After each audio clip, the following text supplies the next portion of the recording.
ದೇಶಕ್ಕೆ ಬೇಕಾಗಿರುವಂಥದ್ದು ಗುಣಮಟ್ಟದ ಶಿಕ್ಷಣ, ಕೇವಲ ಸಿಲೆಬಸ್ ಅಲ್ಲ. ಸಿಲೆಬಸ್ಸಿನ ಜೊತೆಗೆ ಮಾನಸಿಕ ವಿಕಾಸ ಆಗಬೇಕು, ದೈಹಿಕ ವಿಕಾಸ ಆಗಬೇಕು, ಈ ದೇಶದ ಬಗ್ಗೆ ಯೋಚನೆ ಇರಬೇಕು. ನನ್ನ ಅಕ್ಕಪಕ್ಕದಲ್ಲಿ ಏನಾಗ್ತಿದೆ, ನನ್ನ ಅಕ್ಕಪಕ್ಕದಲ್ಲಿ ಎಂಥವ್ರಿದ್ದಾರೆ, ಅವರಿಗೆ ನಾನೇನು ಸಹಾಯ ಮಾಡ್ಬೋದು ಅನ್ನುವಂಥ ಯೋಚನೆಗಳನ್ನ ನಮ್ಮ ಮಕ್ಕಳು ಬೆಳೆಸ್ಕೋಬೇಕು. ಆವಾಗ ಮಾತ್ರ ಶಿಕ್ಷಣ ನಿಜವಾಗ್ಲೂ ಒಂದು ಒಳ್ಳೆಯ ಪ್ರಜೆಯನ್ನ ನಿರ್ಮಾಣ ಮಾಡೋಕ್ಕೆ ಸಾಧ್ಯ.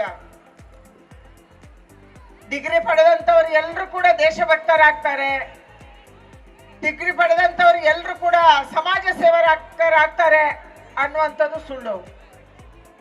ಯಾವಾಗ ಶಿಕ್ಷಣ ಜೊತೆಗೆ ಮೌಲ್ಯ ಸಿಗುತ್ತೆ, ಯಾವಾಗ ಶಿಕ್ಷಣದ ಜೊತೆಗೆ ಜೀವನದ ಪಾಠ ಸಿಗುತ್ತೆ, ಆವಾಗ ಅವರು ಒಳ್ಳೆಯ ಪ್ರಜೆಗಳಾಗಲಿಕ್ಕೆ ಸಾಧ್ಯ ಇದೆ. ಅದಕ್ಕಾಗಿ ರಾಯಲ್ ಕಾಲೇಜಲ್ಲಿ ಇಂಥ ಒಂದು ಶಿಕ್ಷಣ ನಮ್ಮ ಪ್ರಾಚಾರ್ಯರ ಲಕ್ಷ್ಮೀಶ್ ಹೆಗಡೆ ಅವರ ನೇತೃತ್ವದಲ್ಲಿ ಸಿಗಲಿ.